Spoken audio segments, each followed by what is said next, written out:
नमस्कार दोस्तों, हमारा अंतरिक्ष रहस्यों से भरा पड़ा है। आए दिन अंतरिक्ष में नई नई घटनाएं होती रहती हैं और हमारे वैज्ञानिक इन घटनाओं का पता लगाने के लिए नए नए आविष्कार और खोजें करते रहते हैं। परंतु वैज्ञानिक अभी भी अंतरिक्ष के रहस्यों को जानने में पूरी तरह सफल नहीं हो पाए हैं। लेकिन वैज्ञानिकों ने अंतरिक्ष में कई ऐसी खोजें की हैं जिनके द्वारा वैज्ञानिक अंतरिक्ष में हो रही घटनाओं का पता लगाने में सफल हो पाए हैं। दोस्तों, अंतरिक्ष में हम हमारी पृथ्वी, सौर मंडल, ग्रह, उपग्रह, उल्का पिंडों, क्षुद्र ग्रहों और अन्य कई आकाशीय पिंडों के बारे में तो जानते ही हैं। लेकिन दोस्तों, इन सब के अलावा अंतरिक्ष में कई ऐसे ब्लैक होल नामक दानव भी घूम रहे हैं जो कि अपने अंदर अपार गुरुत्वाकर्षण शक्ति को समेटे हुए हैं। इनके अंदर इतनी अधिक गुरुत्वाकर्षण शक्ति होती है कि ये अपने अंदर हर एक वस्तु को समा सकते हैं। तो आइए दोस्तों, जानते हैं विस्तार से इन ब्लैक होल्स के बारे में। लेकिन इससे पहले दोस्तों, हमारी वीडियो को लाइक, शेयर और सब्सक्राइब जरूर कीजिए। ब्लैक होल एक ऐसी जगह है जहां प्रकाश की गति भी काम नहीं करती है, अर्थात प्रकाश भी इसके अंदर जाकर वापस नहीं आता है। जैसा कि नाम से ही पता चलता है कि ब्लैक अर्थात काला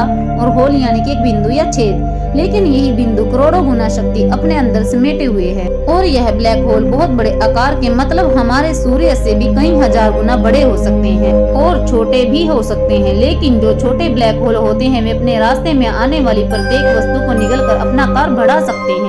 यानी कि ब्लैक होल एक ऐसा ऑब्जेक्ट है जो कि किसी भी वस्तु को अपने अंदर निगल सकता है, यहाँ तक कि प्रकाश को भी, परंतु वापस बाहर नहीं आने देता। अब दोस्तों, बात करते हैं कि सबसे पहले ब्लैक होल का पता किसने लगाया। वैसे तो समय समय पर कई भौतिकीवादी वैज्ञानिकों ने अपनी थ्योरीज दी हैं, इसलिए इसे खोजने का श्रेय किसी एक व्यक्ति को नहीं जाता है। लेकिन कहा जाता है कि ब्लैक होल की खोज सबसे पहले सन 1783 में जॉन मिशेल नामक व्यक्ति ने की थी। वे कैम्ब्रिज यूनिवर्सिटी में एक अध्यापक थे और फिलोसोफर भी थे। उन्होंने यह माना कि हमारे अंतरिक्ष में कोई ब्लैक होल जैसी जगह हो सकती है। इसके बाद सन 1796 में फ्रांस के एक वैज्ञानिक पीरे साइमन ने अपनी पुस्तक the system of the world में भी ब्लैक होल का जिक्र किया था, जिसे पढ़कर लोगों में ब्लैक होल के प्रति उत्सुकता बढ़ी। इसके बाद ब्लैक होल के सिद्धांत की खोज सुब्रमण्यम चंद्रशेखर ने की, जिसके लिए उन्हें 1983 में भौतिकी का नोबेल पुरस्कार भी मिला। उनके अनुसार ब्लैक होल एक ऐसा ऑब्जेक्ट है जिससे वह किसी भी दूसरे ऑब्जेक्ट या वस्तु को प्रकाश सहित अपने अंदर खींच सकता है। ब्लैक होल ब्रह्मांड का एक ऐसा क्षेत्र है जहां सिर्फ और सिर्फ अंधकार होता है। यहाँ गुरुत्वाकर्षण इतना मजबूत और ज्यादा होता है कि कोई भी वस्तु, यहाँ तक कि प्रकाश भी इससे बच नहीं सकता है।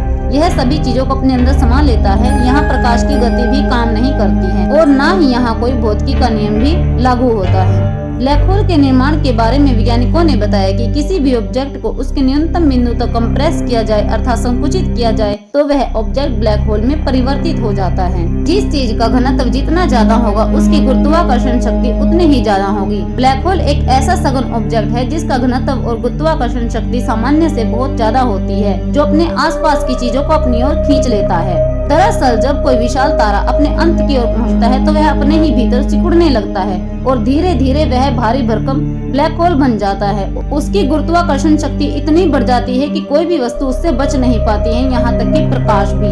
कोई वस्तु या फिर कोई ऑब्जेक्ट या फिर पृथ्वी, हमारा सौरमंडल भी ब्लैक होल की चपेट में आ जाए तो फिर उनका क्या होगा यह है कि यह उनके हजारों टुकड़े करके अपने अंदर समा लेगा और फिर वापिस नहीं आने देगा। पर यदि कोई इंसान ब्लैक होल में गिर जाए तो उसका क्या होगा, इसकी आप कल्पना भी नहीं कर सकते।